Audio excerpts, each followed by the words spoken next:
నమస్తే clue today news కి స్వాగతం. భారత రాజ్యాంగ నిర్మాత బడుగు బలహీన వర్గాల బాటసారి అంటరానితనాన్ని తరిమికొట్టిన మహనీయులు డాక్టర్ బాబాసాహెబ్ అంబేద్కర్ 133వ జయంతి సందర్భంగా బషీరాబాద్ మండలంలో వికారాబాద్ జిల్లా ఎస్సీసీల ఉపాధ్యక్షులు శంకరప్ప, ముఖ్య నాయకులు సత్యం, కృష్ణ, రాములతో కలిసి తాండూరు శాసనసభ్యులు ఎమ్మెల్యే బుయ్యని మనోహర్ రెడ్డి నివాళులర్పించారు. ఈ సందర్భంగా ఎస్సీసీల జిల్లా ఉపాధ్యక్షులు శంకరప్ప మాట్లాడుతూ బషీరాబాద్ మండలంలో అంబేద్కర్ భవన్ ఎంతో అవసరం ఉందని అన్నారు. సభలు సమావేశాలు జరుపుకోవడానికి ఇబ్బందిగా ఉందని, కావున అంబేద్కర్ భవన్ నిర్మాణానికి నిధులు కేటాయించాలని ఎమ్మెల్యేతో కోరారు. అదేవిధంగా బషీరాబాద్ మండలంలోని పాఠశాలలో మౌలిక సదుపాయాలు కల్పించాలని కోరారు. స్పందించిన ఎమ్మెల్యే మనోహర్ రెడ్డి అంబేద్కర్ భవన్ నిర్మాణానికి ఎన్నికల తర్వాత నిధులు కేటాయించడం జరుగుతుందని, పాఠశాలలోని సమస్యలను పరిష్కరించి మౌలిక సదుపాయాలు కల్పించడం జరుగుతుందని తెలిపారు. దీంతో ఎమ్మెల్యేకు అందరూ ధన్యవాదాలు తెలిపారు. ప్రతి ఒక్కరూ అంబేద్కర్ బాటలో నడవాలని కోరారు. భారతదేశంలో ఉన్న అణగారిన వర్గాల కోసం నిరంతరం పోరాడి ఆయన జీవితాన్ని అంకితం చేసిన ఆ మహనీయులు అంబేద్కర్ గురించి ఎంత చెప్పుకున్నా తక్కువే అన్నారు. భారత రాజ్యాంగం నిర్మాత ఈ దేశ భవిష్యత్తును ముందుగానే ఊహించి భావి తరాలకు స్ఫూర్తిగా నిలిచిన వ్యక్తి అన్నారు. ఈ కార్యక్రమంలో కాంగ్రెస్ పార్టీ సీనియర్ నాయకులు డాక్టర్ సంపత్, రోహిత్ మహారాజ్, శ్రీకాంత్, గౌలి తదితరులు పాల్గొన్నారు. జరిగింది. ఈ గ్రామంలో ఉన్న వాళ్ళు ఆ గ్రామంలో చేసుకోవడం జరుగుతుంటుంది.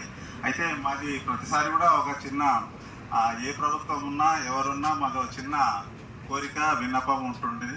మాకు కూర్చోవడానికి అంబేద్కర్ భవనం లేదు. అంబేద్కర్ భవనం కావాలని ప్రతి సంవత్సరం అంటున్నాం. ప్రతి సంవత్సరం కూడా మాకు వచ్చిన ఎమ్మెల్యేలు, జడ్పీటీసీలు, ఎంపీలు, అందరూ ఎంపీలు మాకు వాగ్దానం చేస్తున్నారు, కానీ ఇంతవరకు జరగలేదు. మీ హయాంలన్నా మాకు అంబేద్కర్ భవన్ ఒకటి స్థలం ఇచ్చి కట్టిస్తే బాగుంటుందని కోరుకుంటూ, ఇప్పుడు ఎవరైనా మాట్లాడతారు? కృష్ణ మన దండోర్ నాయకుడు మాట్లాడవలసిందిగా కోరుతుంది.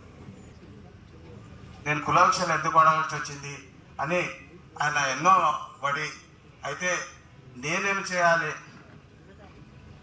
ఈ అవమానంకు పోకుండా అవమానము నాకు వచ్చింది, మళ్ళీ నాకు వచ్చితే పర్వాలేదు, ఈ సమాజానికి రాకుండా నేనేం చేయాలని ఆయన ఎన్నో కష్టాలు పడి, ఎన్నో అవమానం పడి, పెద్ద పెద్ద చదువులు చదివి, ఎన్నో చదువుకుంటూ కూడా ఎన్నో అవమానం పడితే కూడా చదివి సమాజానికి నేను ఏదో గొప్ప కావాలి, ఈ సామాన్య నాకు వచ్చిన కష్టాలు ఈ సమాజానికి రాకూడదు, ఈ భారతదేశానికి కూడా రాకూడదు, దీన్ని ఏదో చేయాలని ఆయన పడుకుంటూ సమాజానికి అందరికి కూడా మేలు చేయాలి, సామాన్య ప్రజలకు అందరూ కూడా మేలు చేయాలి, అందరూ కూడా రిజర్వేషన్ కల్పించాలి, ఎస్సీ, ఎస్టీ, బీసీ, మైనారిటీ అందరికీ కూడా మేలు కావాలని ఆయన తపం పడి మనకు రాజ్యాంగం రచించిన దాన్ని ఇప్పుడు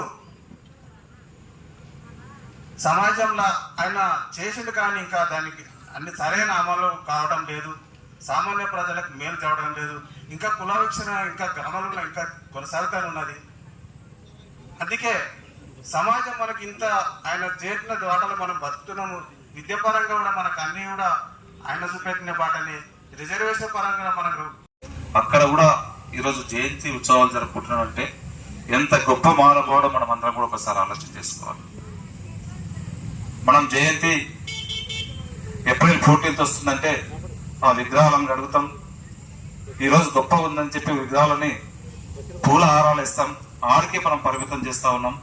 దీన్ని అంతా కూడా మనం ఆలోచన చేసుకోవాల్సిన అవసరం ఉంది. దీంట్లో కూడా ఇప్పుడున్నటువంటి యువత కూడా